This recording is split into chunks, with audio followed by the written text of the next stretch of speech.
Hi, everyone. Welcome to the Curious Competitor Podcast. I'm your host today, current New Jersey Devils defenseman Carrick. I am very excited to welcome our guest, Dr. Marc Bubbs. Dr. Marc Bubbs is a naturopathic doctor. He is a consultant performance nutritionist for Team Canada Basketball and Altus. He is the author of the book Peak, the New Science of Performance that is revolutionizing sport, an integrated and personalized approach to athlete health, nutrition, recovery, and mindset. We'll talk a lot about that today. He is the host of his own podcast, the Performance Nutrition Podcast. In today's podcast with Dr. Bubbs, we're going to talk a lot about his 4 pillars of health for any person really, but particularly in the scope of an athlete today. 1 being health, 2 being nutrition, 3 being recovery, and 4 being mindset. And we're really going to focus on 2 big pillars in my life that I really focus on. Mindset being the last one there, and then sleep, which I kind of throw under category 1 there with health. Super excited to talk to someone of really his regard and to continue to discuss the nuance of what drives action, what values and identities do we need to have as people and as performers in order to consistently avoid self-sabotage, really is what it is. And how can we get on our own side so that we can be our own best advocate for our best performance? This is an awesome podcast with Dr. Bubbs. I'm really excited to share with you our conversation really around sleep and mindset today.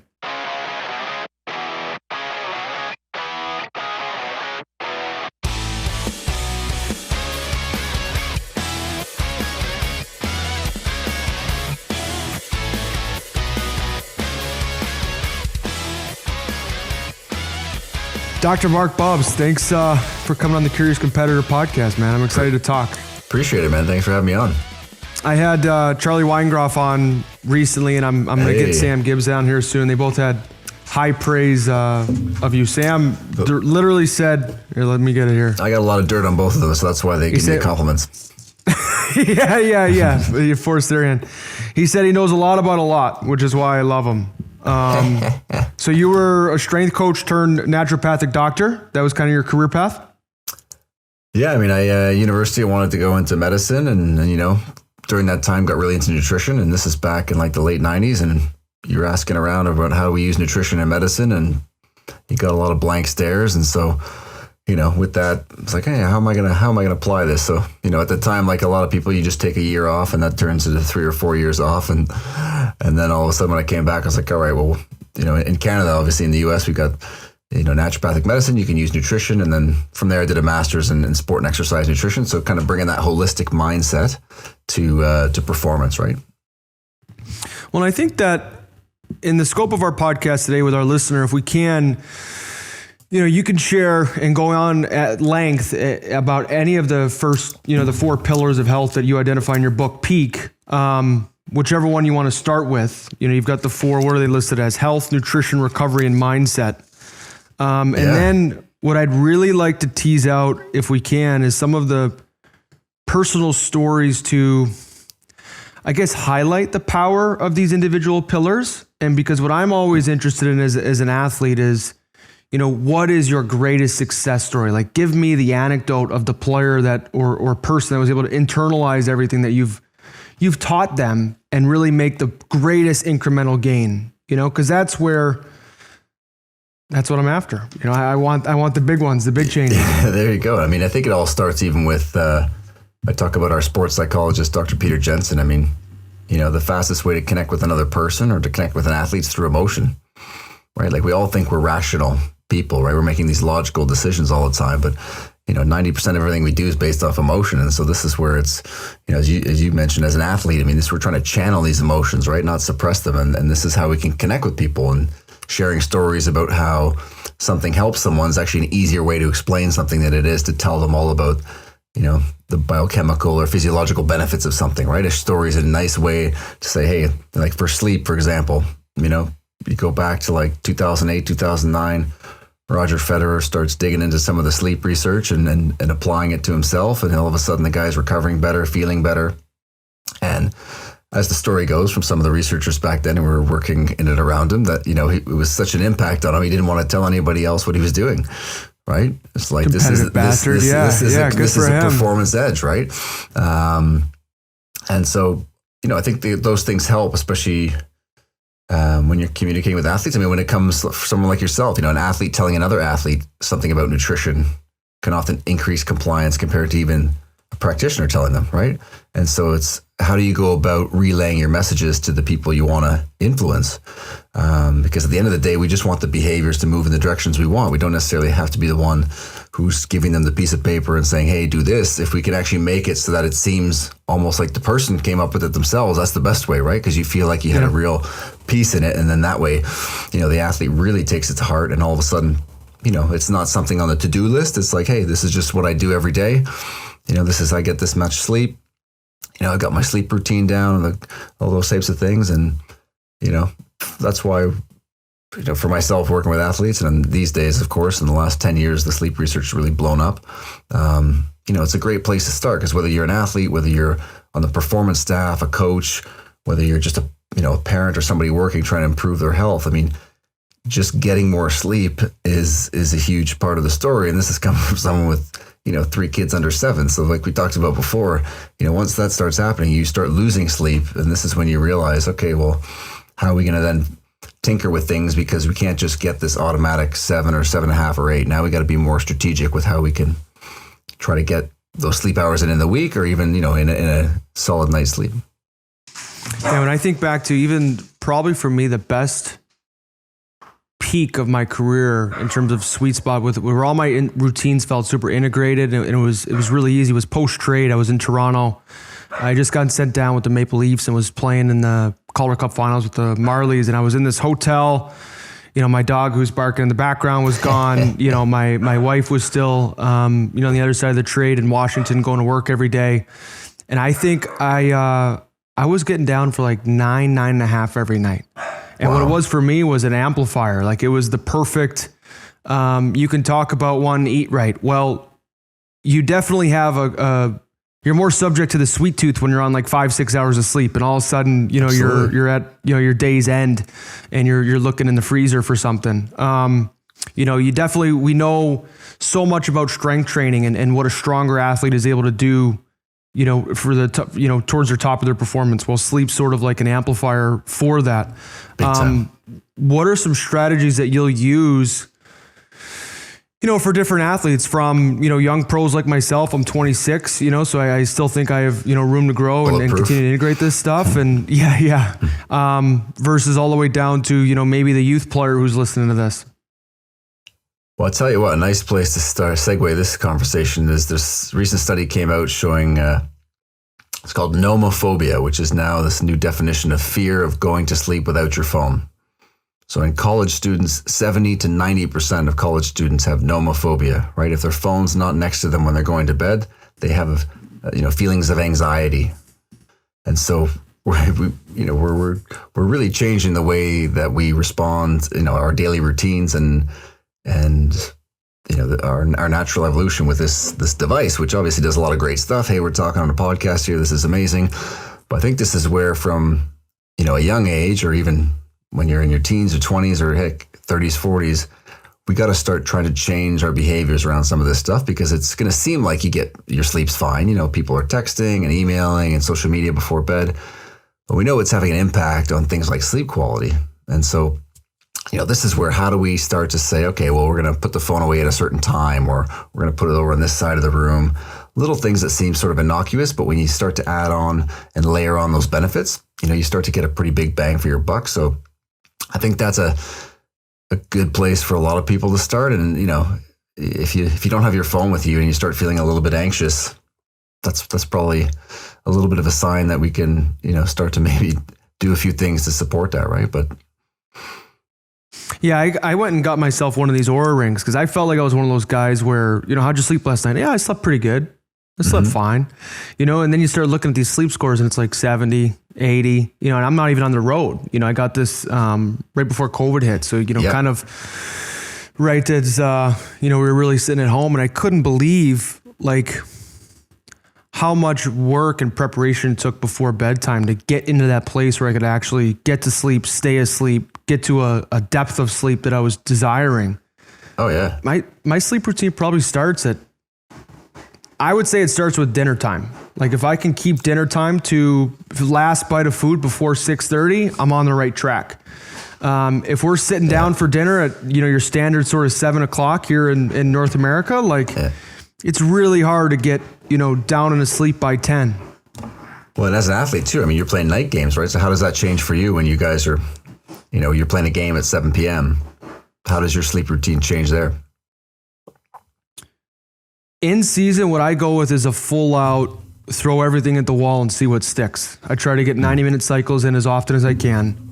I try to have what I call like super sleep sessions. So if we're on the road and we get in, let's say we get into Boston, for a Devils, Bruins game, let's say we land at 3:30, right? We practice in the morning, noon flight, whatever, get in at 3:30 p.m. I'll try to do maybe a snack if I get there right away. I probably ate lunch, so I'm not that hungry.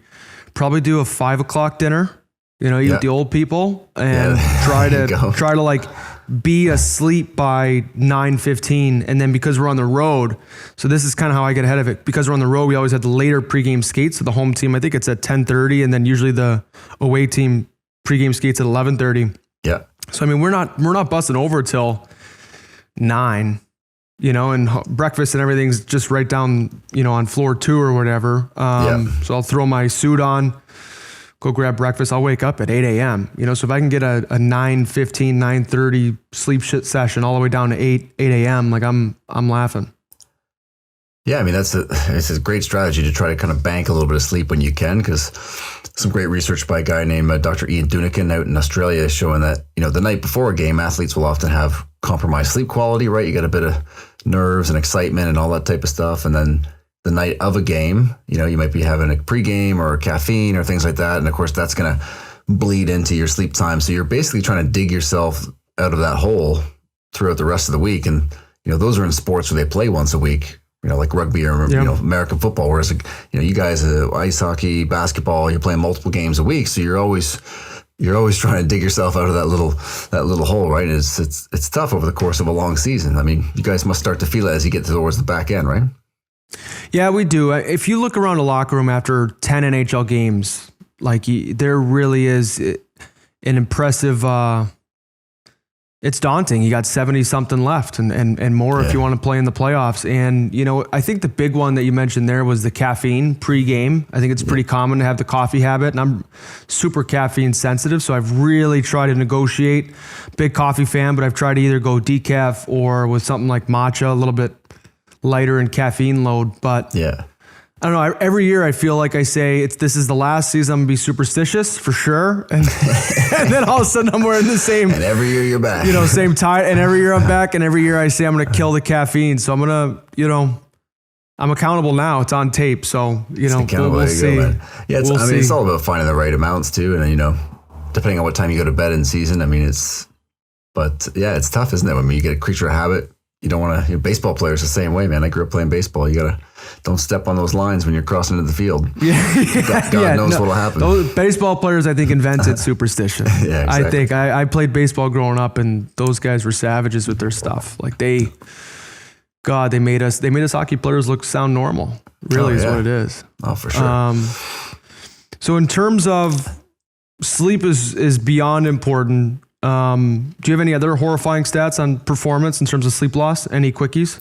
Well, I mean, there's the ones around just intoxication. Like if you get, I forget what the number is. There's another great researcher, Nora Simpson out of Stanford over on the West Coast. And she's done a lot of research around cognitive function. So, you lack sleep, your memory starts to decrease, your executive function. So problem solving, all that stuff isn't so good. But after a certain amount, I don't know if it's less than 6 hours for a certain amount of days in a row, or maybe it was 5 hours, you're actually the same cognitive impairments as you would be if you were, legally drunk. And that's when it's like, really?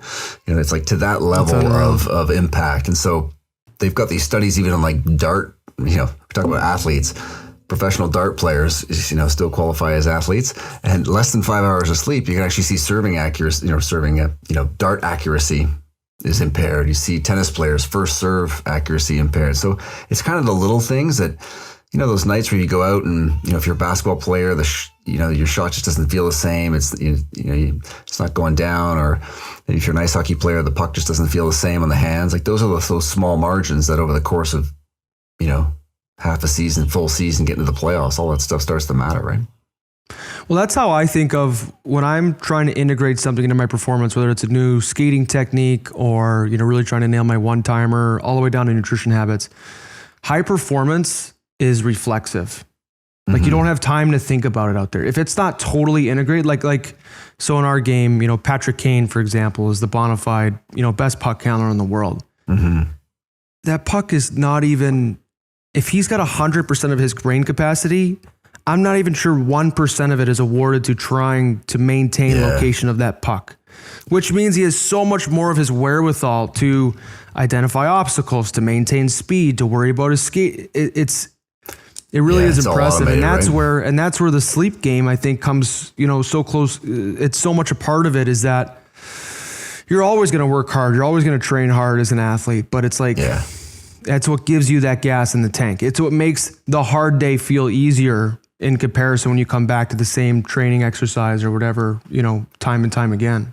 That's the thing, man. It's like watching the 100-meter sprints, right? It looks like Usain Bolt's speeding away from everybody at the end of 100 meter, but he's not, right? They're all slowing down. He's just slowing down a lot less slow than everybody else, which makes it look like he's accelerating past everyone.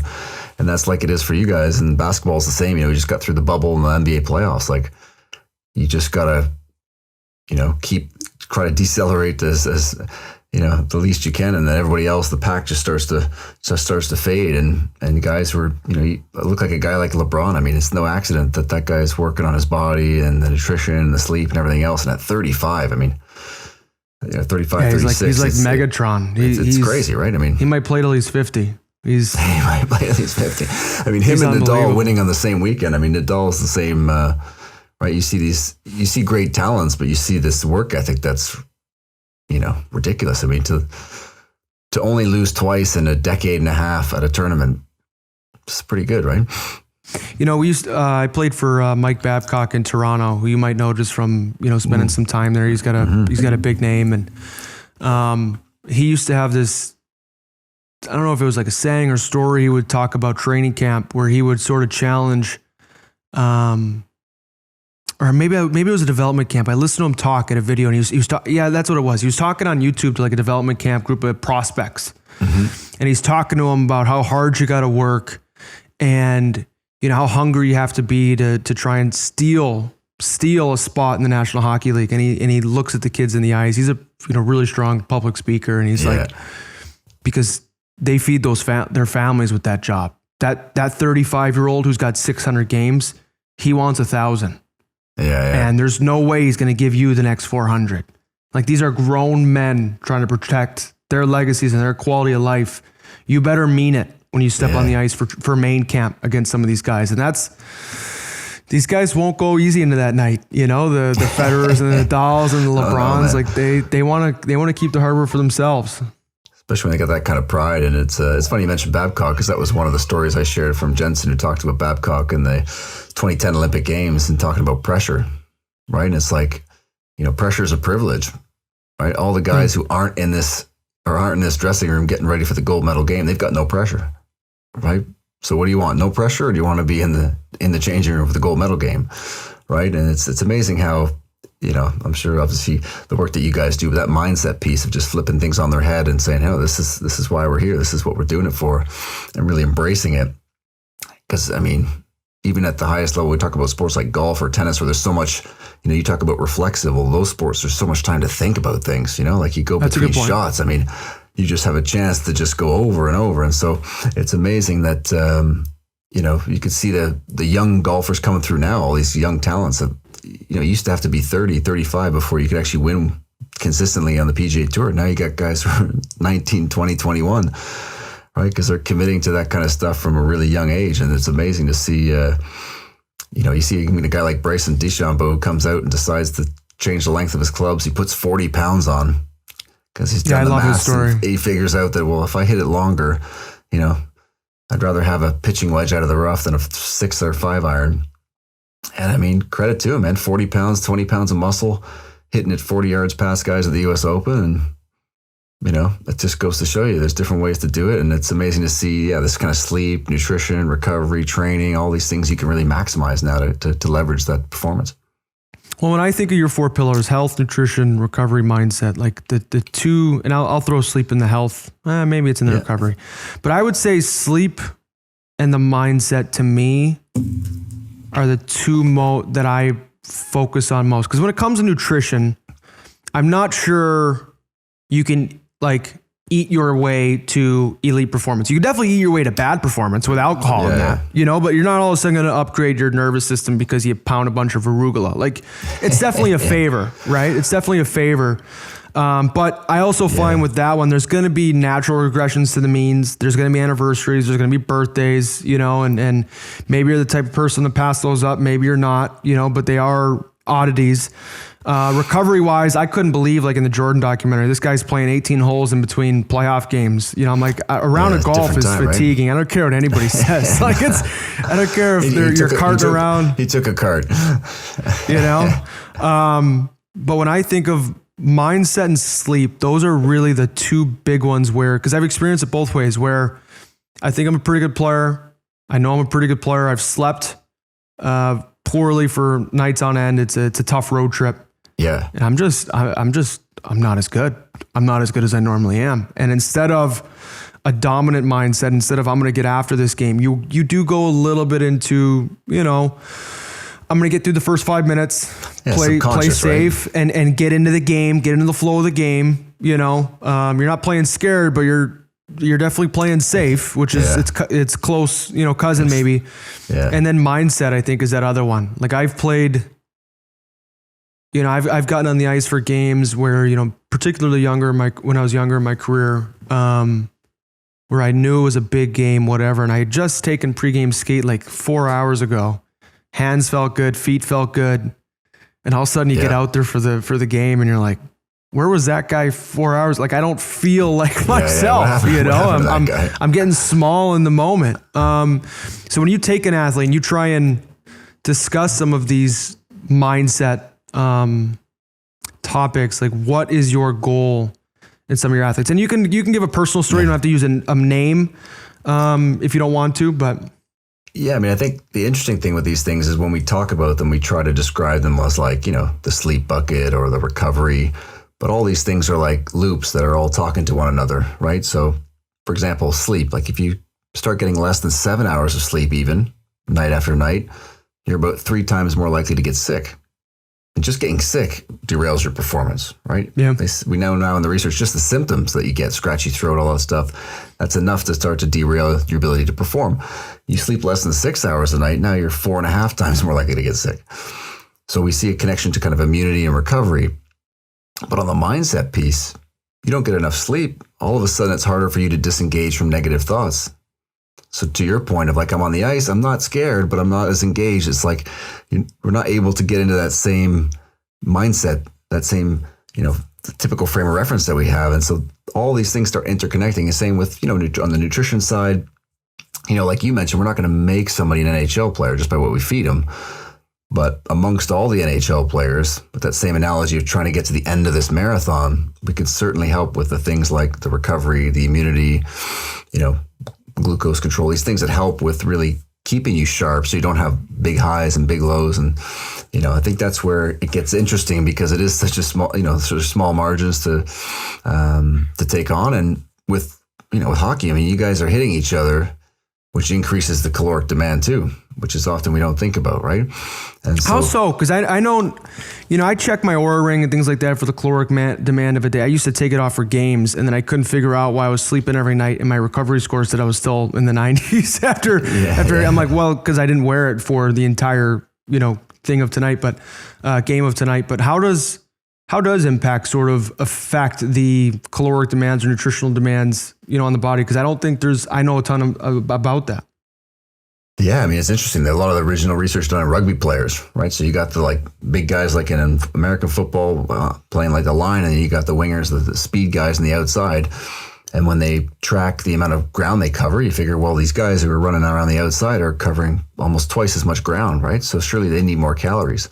But, they're using gold standard techniques. And when they run the numbers, all the physical contact, the amount of effort involved in pushing somebody back and taking the blow from somebody else and the acceleration, the deceleration, that actually costs you more calories than it does to do a lot of those runs. And so this is where, when we look at, fueling, a hockey player, there's going to be some days where the amount of, calories, carbohydrates, these types of things are going to be so high that naturally you would never kind of eat that much. Like, unless someone told you, hey, you got to actually take this shake, eat this, and then eat this again. You might think, well, actually, I'm pretty full. I'm okay. But those are the types of things that we can start to mine now with all the data you get from, training load and all that type of stuff, that we can then start to better personalize and say, you know what?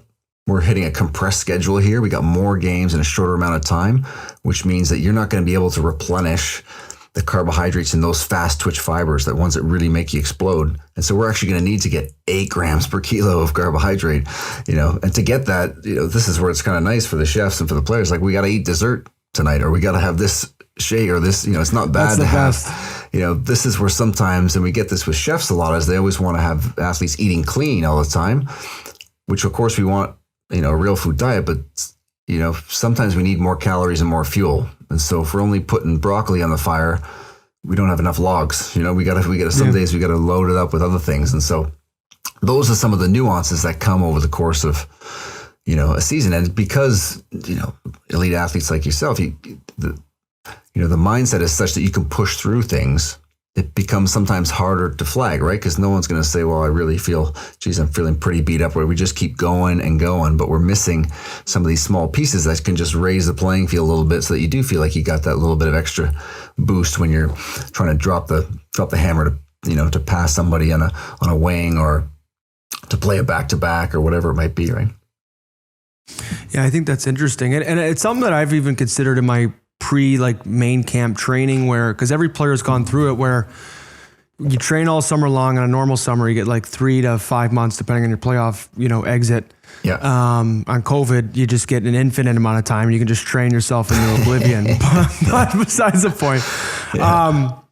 And, you kind of, right before training camp, guys, you train so hard. You're doing all the skating, a lot of bag skating, we call it. You're in the gym, and you get to the first day of training camp, and you get your ass handed to you anyway. And as a player, it's maddening, right? I just prayed my strength coach, whatever, to go get me ready. And I trust that he did a great job, Yeah. I'm working with a nutritionist. I'm eating like a NASCAR driver, like a NASCAR car. I'm putting nothing but, great fuel in there. But I think it's a little bit of that contact piece where I'm going to try and implement as low risk as possible. But it's almost like, what's the greater risk? Going into training camp with no contact and now having this huge jump in, caloric and nervous system demand? Yeah. Or is there a greater risk when I can be in control of the drill, but still implement some physicality and some bite? It's a great question, man. We're seeing that now in the NFL, right? It's like, all right, we're not going to have a preseason. We've already got less contact in the last few seasons than we normally do. How are we going to respond? And now all of a sudden, not surprising to a lot of people, we're seeing a lot of injuries. And it's like, can we, we talk recovery experts like Shona Halson in Australia, we talk about recovery being important, but we can get to a point where we're recovering too much, right? There's just not enough, to your point, blows. There's not enough stress. We need to have this kind of stressor throughout. And so again, that's a really fine line, right? That's the $1 million question that everyone's trying to figure out, because with all the advances in sleep, recovery, nutrition, etc., why do we still have the injury rate then? Is it just because players are bigger, faster, stronger, or are we kind of missing something here? Because you go back to a guy like Michael Jordan. He played every single game, and he every single game he was going after it like it was Game 7. And so this is where, you wonder if it's almost like it's going to. I wonder, like a pendulum, if we're just on the swing the other way, where we're in game management. Hockey's not doing game management. Guys are playing every night. But on the same token, so for example, I used to be the type where it didn't matter, rain, snow, sleet, or shine. I was doing extra after practice because that's the way my dad raised me, and that's what I believe was the best for my career. Yeah. Period. Yep. now I'll get up and maybe my Oura Ring score says, and this is not an ad for Oura Ring, but I do like using it. Yeah. I keep using it, but okay, if it tells me, I'm in the 60s, hey, maybe you're due for recovery day today, but I've still got, weight training, ice training. Maybe I just won't do a little bit. I won't do all of the extra. I'll do some of the extra. Yeah. And I wonder if we're going to pendulum back where athletes are going to get super smart, but still have some of that. I don't know. There's no other way I can coin it, like old school resiliency or just that bullheadedness where, almost like how Jordan had in his contract. Like he had his contract insured where he could play anywhere, no matter what, for the love of the game was the stipulation, where he wasn't going to turn down and not try in a freestyle game, because he was Michael Jordan. But yeah, there's a couple interesting things there. With the Oura Ring, it's interesting with even just your heart rate, right? Your resting heart rate when you sleep. So for guys, and this goes for anybody, athlete, coach, guy working downtown, gal, you have a glass of wine before bed, heart rate goes up 5, 6, 7 beats, right? Have 2 glasses of wine before bed, heart rate goes up 12, 15 beats, right? Drink the whole bottle of wine before bed, heart rate goes up 25, 30 beats all night long, right? And so you can see that as a kind of stressor. And so even just checking the heart rate can give you some noise. The following morning, what's your resting heart rate? Well, if it's up past 10 beats, maybe you are catching a little bit of your body's fighting off a cold, right? Because even if you have a cold or a flu, the prodrome, the buildup can be 7 days long. Like it can be in you for 7 days before you actually get your first symptoms. And this is where you might feel tired or run down or scratchy throat, and that's to your point where we got to listen a little bit to our intuition and say, what, today actually I'm going to back off a little bit, or we're just going to do the recovery piece. And then the other piece I like you mentioned there is around just, the mindset. Go another sport, when I was growing up, Cal Ripken was a shortstop for the Orioles. He played for like 13 years and never missed a game. But it was, the expectation was, to your point, you're going to show up every day and play. And what I find fascinating is that technology gives us a lot of advantages, but is it sometimes opening up a window that says, hey, maybe we should, there's like this almost a window of doubt that can come in. Whereas if you're just tunnel vision to something, it can start to, you have a feeling of certainty, right? Yeah. Whereas if we're wondering, is it right? Is it wrong to do this or that? I think this is where we're trying to figure out how we can apply some of the technology, because we know now if we even lie and say, hey, this score tells you you're not recovering well, you'll run slower, even though it's bullshit. And if we lie to you and say, hey, look, this is a great score, you're looking good, and then all of a sudden you're off. And so there's, the central governor is still the brain. And so how do we, how do we find that piece that can keep people going? I think that's a really key part for how any individual uses technology, right? Because for you, something might give you a boost and a lift. And for somebody else, it might actually give them almost like a stress or an anxiety, right? They might start wondering about it. And so I find that fascinating because it's, you get a bunch of guys on a hockey team or basketball team, even how we deliver nutrition, like people respond in different ways, right? To the same information. So when you think to some of the best athletes that you've worked with, and I'm trying to really highlight the points that differentiate one from the next, mindset wise in particular, because I think that's the real X factor with a lot of these high performers, other than the fact that maybe their talent set and their nervous system's a little bit better from the start. What do you see when you work with these type of caliber of athletes? And again, you don't have to use any names, but what are some of the differentiators at the pro level? So amongst the best, what are some of the differentiators that you've found? I think it's, obviously a lot of things, but there's just that single-mindedness, right? Just a bit of that, probably topical now, that mama mentality of this is what I need to accomplish. Or even Jimmy Butler in the finals, like this type of player who's, why is he waking up at 4:30 in the morning? We just talked about sleep. Might not be a good thing for sleep. He might be cutting into his sleep. But it's interesting when they talk about the kind of mindset you need to get up at that time to be ready to work hard.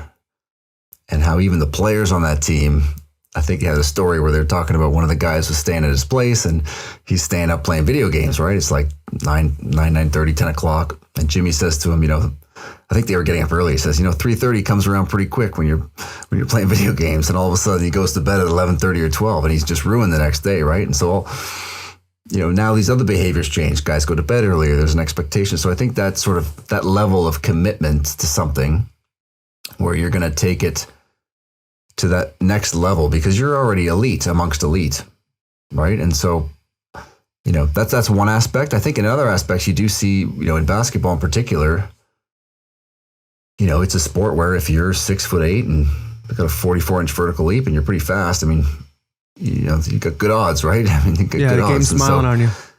So do you need to be doing X, Y, or Z, right? If you've got this natural ability, natural talent, you can get a long way without thinking about things. And so this is where sometimes players don't learn their lessons until they have an injury, until something doesn't go their way, and that's, that's a challenge as well, especially when you feel like whatever domain a practitioner's working in, whether it's nutrition or a coach or a performance therapist, you feel like you can influence and improve this person's game, but they're not having it.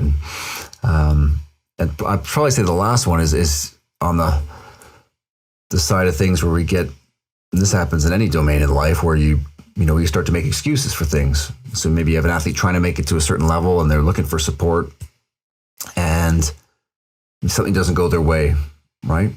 And then there's two sort of avenues that you can go, and this is where you definitely see the mindset piece around kind of facing challenges head on and trying to figure out how to overcome the obstacle and using the resources around you to say, hey, I didn't achieve this, but who around me or part of my team or part of the organization can help me overcome this, versus the guys who say, that guy didn't do enough. That person over there should have helped me with this. I don't think that player should be, all of a sudden we start blaming, right? And that's a real fork in the road where you start to see those athletes who start blaming a lot, not staying in that top level for as long as the guys who just decide to embrace the challenge and say, hey, obviously everyone's a super, an all-star superstar up until that top level, but at that level, there's going to be challenges that maybe athletes have never faced before, right? Like, maybe you're coming off the bench. Happens all the time, and so how do we deal with that? And I think that's where, to your point, mindset, right? What kind of mindset do we have? Because if all your confidence is wrapped up in, that identity of yourself as that star, then who are you then if you're coming off the bench, right? All of a sudden, you're kind of strips you of what you believe to be your identity, right? And some guys take advantage of that and say, hey, I'm going to rebuild, and other guys, it's tough. Yeah, I think that the key word there is identity, because that's something I've tried to, dance with in my career. Because, I've been there. I've been the athlete growing up where I've been really successful. I was really successful at the American League. I was an offensive defenseman. I was a guy that scored points. I was a power play quarterback. I break in NHL with the Washington Capitals, who, between John Carlson and Mike Green, like and Alex Ovechkin, we were loaded, with all right shot power play guys. Like that was not how I was going to make the club. And so I've had to, do some soul searching and I try to restructure. Am I the type of player? Am I the type of defenseman that can renegotiate what I do well? Can I become more versatile while also not getting lost in doing nothing, in doing everything and nothing well? You know what I mean? And still maintaining some of that identity. And it's a tough thing particularly for young pros to go through, I think, when they're asked to change role, or change what they're asked to bring every day. But to be fair, I do think the modern athlete gets the why answered a lot more than the old school athlete. The old school athlete was, told to shut up, sit down, and do your job a lot. Which hey, it's an alpha, culture a lot of times, and that's how it goes for a lot, in pro sport. But I do feel, the modern athlete, we get the why and we get some of the buy-in explained to us. I just think, coaches have had to evolve and we're the benefactor of that, of dealing with higher end leaders. But man, I do it from nutrition on down. Like, am I the type of person that can go to, the birthday party and still eat within my guidelines? Can I be the type of person that can sit down at a dinner, and maybe have ideally the 0 glasses of wine, but let's say I had one and everyone orders a second and I go last. Am I the type of person that can say no? And usually I'm pretty good. Like as particularly on the nutrition front, I have no problem being the goofy or, being the freak at the table. Nice. But really it's more so in the performance space. Am I the type of person, like you said, that can play well when tired? Am I the type of person that it can accept and endure hard coaching and welcome it? Yeah. And I wouldn't say, every time in my career I can say that there were times that, I really struggled and not getting that outside, that outside acceptance or support and well, I mean, it's a big thing as well. The, like even personality traits are pretty cemented, right? And so it's like when we talk about even identity, it's like as a person, even if you're a 26-year-old person who work in downtown Toronto or wherever, like if we can't really change our personality, what are our values, right? Like what values do we really identify with? And most people, even if they're 30, 40, 50, don't take the time to kind of think about their own sort of personal philosophy. What are the things that are, what things do I value? And having a real clear vision of those things, because when I hear a lot of performance psychologists talk about, if you understand your values, no one can take your values away from you, right? It doesn't matter what happens to you on the team, what happens to you in any situation in life, your values are always going to be your values. But we don't really take the time to really explore those. And when you do, you feel more, for anybody, you feel like you have more control over things, because otherwise, that example we used before of the player who has this confidence and for the first time it's sort of taken away. Now it's almost like you're left with, you're reaching at, what am I? Right. And I think that's really important because, the reason why we're talking a lot of mindset here, I think mindset and nutrition, dovetail pretty tightly, right? In terms of how we can influence people, why they take on board certain advice, how far they're willing to go, with things. And also the idea, we don't want people to be perfect, right? I mean, hey, the German national team in the 2018 Olympics used non-alcoholic beer to rehydrate the team, right? I love that. It's more hydrating than water, right? It's got polyphenols, it's got vitamins. And when they asked the team doc, why this over that? He's like, because I know they'll drink it, right? Done. Perfect, right? And so those are the kind of solutions that we can, we got to find ways to get the job done. And it's like, it doesn't always have to be, finger wagging to say, hey, you got to do this, got to do that. Create the environment and let the guys run with it. And apparently they were well hydrated in 2018.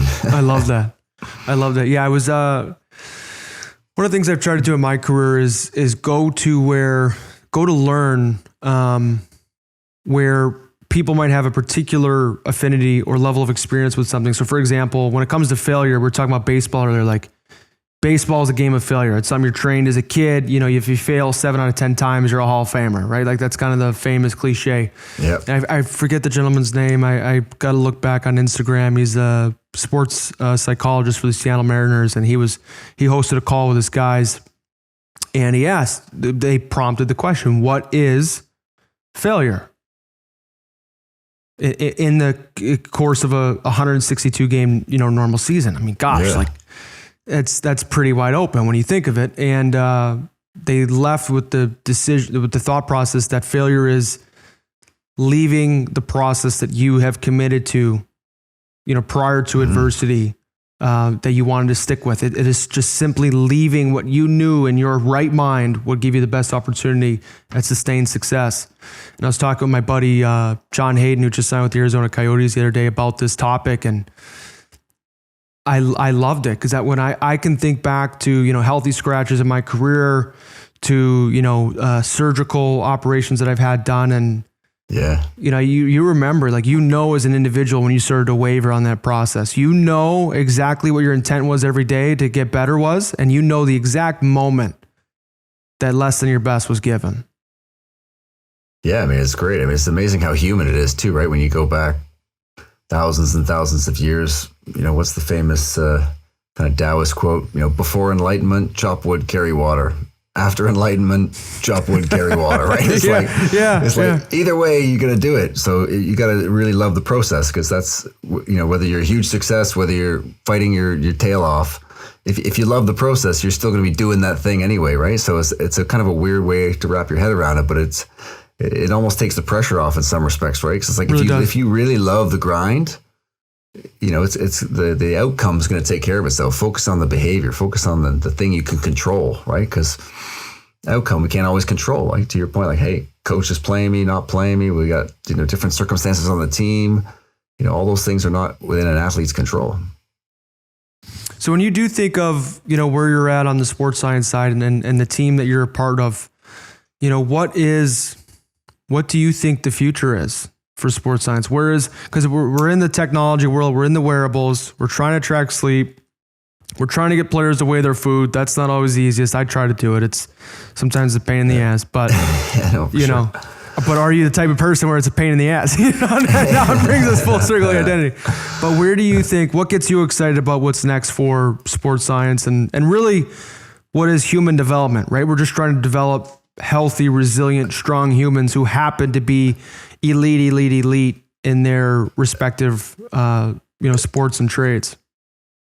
Yeah, a great question, man. I think to answer it first from my domain, in terms of nutrition, I think, the next level, really, you see now a lot of players having their own chefs and things like that. And of course, teams have their own chefs, but this idea of really, chefs working with performance nutritionists to really start to tailor what's delivered, right? Because oftentimes, a chef is preparing great food and tasty food and wonderful food, but it's, some of those points that we talked about before of the amounts of fueling at certain times, et cetera, that it really starts to pay dividends when, you've got two heads there, one on the science side and one on the food side, which is great marriage. Because then the athlete is great. They just have to show up and eat it, right? It's fantastic. So I think that's a big area that's going to, you see guys like Cristiano Ronaldo and some of these guys who are playing for, like the LeBron James, these long careers. And so I think that's going to be an area that's going to continue to be more accessible for more people. And then I think, the mindset piece is just, I think, sleep, recovery, training, there's always going to be gains to be made there, especially on the training front with around mitigating injuries, But I think the mindset piece is huge. And between not just the performance mindset of how do we get guys to really unlock their potential when they're playing, but even if we zoom this right back to, we started this conversation around sleep, human health. We talk about mental health, right? The NBA now, we see increasing periods of anxiety and low mood in very young athletes, right? So something that was unheard of previously. Again, things like technology are wonderful, but there's an impact here. And so how do we support athletes to not only perform their best, but also to just be, not only healthy people, happy people, that whole collection, right? Because I think from the fan standpoint, they just think of elite athletes as almost like robots, right? You just go out and they're gonna kill it every time.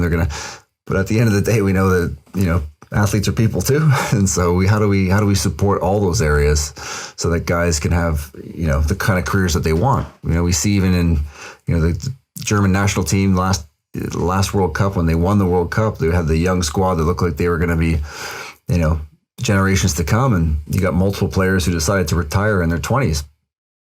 And so, there's this whole bit of a shift there. And so I think there's a good, for me, those are two areas. I'm sure if you ask somebody with a different slant, they might give you a few different ones. But the technology I love, I think it's more around, there's so much noise.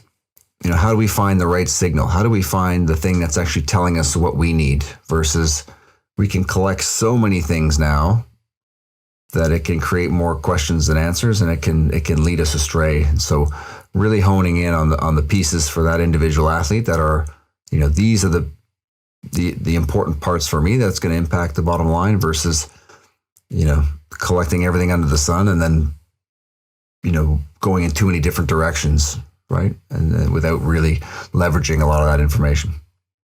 Yeah, I think because when I think of hockey went through this renaissance where training was kind of the big one. Hockey players used to kind of zip their bag up in maybe the 80s and 90s. And if you talk to these guys, they'll say they train, but just not like today. It's a little bit more Rocky style, running hills and things like that, which is, nice. Still great. But they used to kind of unzip their bag in August and go out and play. Well, now, everyone's got their strength coach. Fine. Yeah. Then there's kind of been the addition of like the video analysis. Guys have their own skills coaches, and that's gotten really common. And when I think about, the mental side, I've dealt with an anxiety disorder since I was really young, and I had a conversation with my functional medicine practitioner, and she goes, Connor, she goes, every time you get on the ice and it's full go and your body maybe thinks it's getting chased by lions and you're getting hit and maybe you got asked to fight and maybe you said yes, maybe you said no, maybe you won the fight, maybe you lost, maybe you're thinking about the fact that you won or lost the fight after, whatever. And she goes, so you live in this world of intensity. And she kind of gave me this scare story. She goes, I have a lot of clients that were like stock pickers on Wall Street, super high stress jobs and dealing with other people's money. And she goes, and their nervous systems were so primed after years of trading that Connor, they're sipping Mai Tais retired in Puerto Rico and Florida and they still can't take a deep breath. They still wake up every day like the lions. And she's like, because they downloaded it. They downloaded that this is how they're going to live. And she's like, and if you do not want to put in these reps with, you can call it quality sleep, you can call it meditation, you can call it doing things that are fun, that aren't, performance-based or challenge-based. If you're not going to begin to introduce this, like your nervous system's not going to know what that is in 10, 15 years when you're hanging them up. And you're not going to figure out why you're still worked up almost as if it's game day, 6 months after you hang up the skates, 12 months, 18, 24.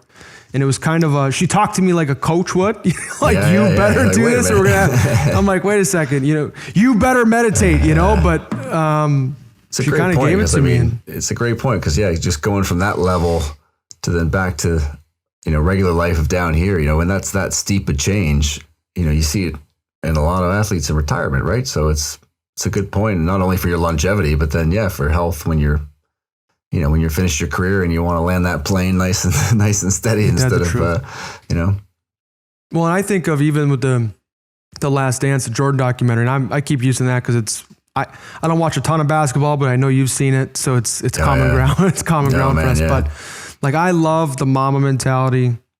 I love the Michael Jordan, but when I'm watching that film or that documentary, I'm not at this point in my career a bona fide superstar. I'm not going to go down as the Kobe Bryant of hockey as it stands.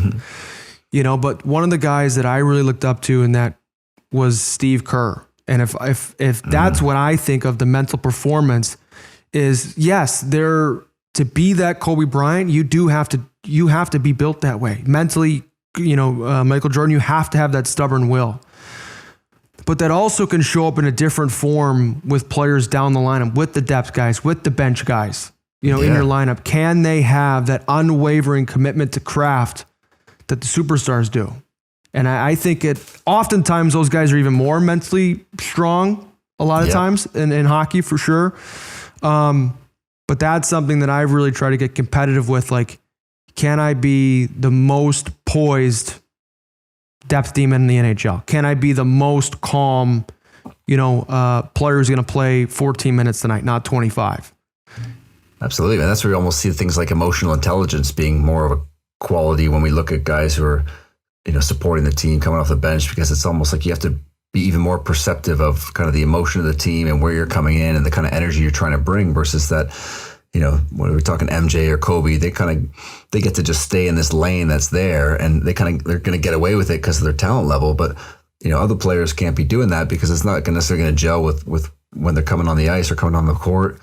And being able to be one of those mesh guys that brings, it's great now we have it with metrics, the plus minus, like you might not be able to how many goals or assists, but it's like when this guy's on the ice, this is how the team plays. Or when this guy's on the court, those are the kind of metrics that it's nice we have a metric for now, because before, say he's a good team player, things like that. But it's amazing how one player can actually lift everybody else on the team without necessarily the stat sheet going up, significantly, apart from we look at some of the things like plus minus. So it's a really interesting area.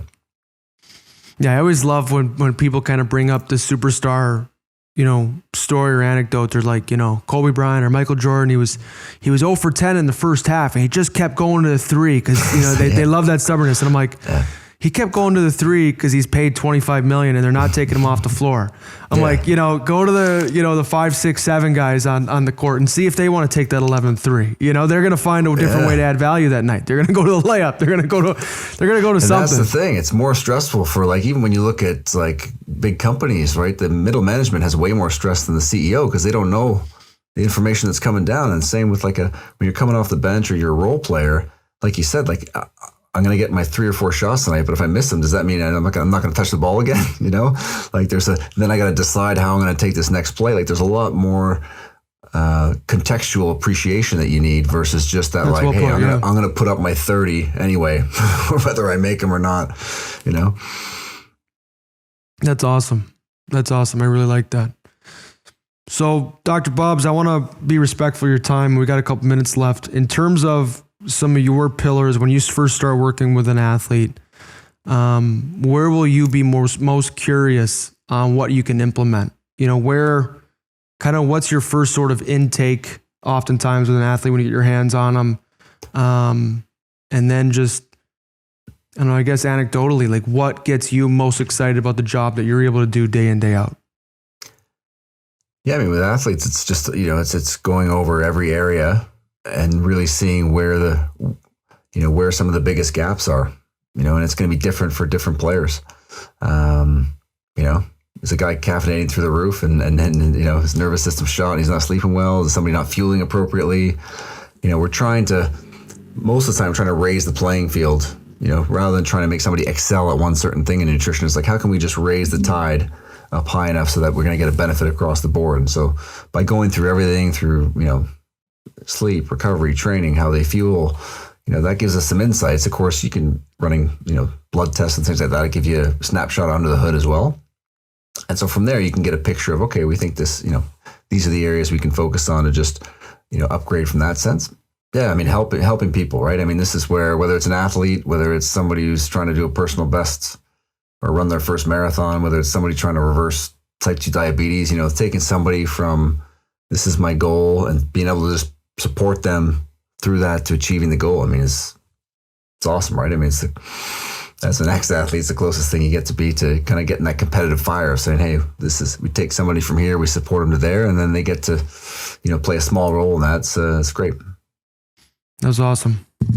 Well, Dr. Bubbs, thanks for all your time today and for joining us all the way from London. First, I think overseas podcast I've had. So this was awesome. Hey, where can people find you if they want to find more information? I know you got your book, Peak, and then you've got your podcast. Yeah, so I got a great funny last name. So there you go, at Dr. Bubbs on all the social media and drbubbs.com on the website. And if you're interested in performance nutrition, you can check out the Performance Nutrition podcast, and lots of great content straight from the experts and the PhDs right on the, doing all the research in the lab. So you can check that out as well. That was awesome. Thanks for your time today, and wish you all the best. Appreciate it, bud. You too, man. Thanks for having me on. Thank you, Doc. Thank you, everyone, for listening today to the Curious Competitor podcast. Thank you to Dr. Marc Bubbs for sharing his time today with us. First podcast guest I think I've had from overseas, which is super cool, as he was podcasting with us at nighttime. It was 10 p.m. when we started over in London. 3 takeaways I want to highlight today in our conversation with Dr. Bubbs. Number 1 was this concept of nomophobia, this fear of being without our phone. I think I've done it where I'm checking my pocket when I know I've left my phone at home on purpose. I think that these contraptions offer great good. This technology offers great good in some of the simplicity and ease and convenience in our life, whether it's scheduling, ordering food off Uber Eats, whatever it may be. But I do think there's something there where we're always anticipating, a little bit of a high from a notification on our phone. And I know personally, I'm going to go back to the old school alarm clock. I think that I've always been using my phone as an alarm, but after our conversation today, I think I'm really going to commit to kicking it old school with an alarm clock. Number 2, one of the things I'm going to do after our podcast today is really try to be more consistently conscientious of what my values are as a person and as a performer, as a player, and really trying to go inward and hold true to the identities and values that I want to uphold as a teammate day in, day out. And I think this really empowers the process in a world that is so obsessed with results. And then finally, one of the things I was really excited to hear Dr. Bubbs talk about was how adversity is a gift. And in his experience, he was talking a lot about athletes who maybe aren't playing as much as they would like, or, maybe they don't care about nutrition and recovery, but then they get hurt and kind of reinvest in themselves in this manner. And what I was, a quote I used to tell myself was, earlier in my career was, smart people are able to learn from their mistakes so they don't make the same mistake again. But really smart people are able to learn from other people's mistakes. And I'll leave you with that today. So thank you to all of our listeners joining us today. Please continue to comment, like, subscribe, share with a friend or family member you think would gain from our conversation today with Dr. Marc Bubbs. And thank you for joining me on my journey to become a more curious competitor.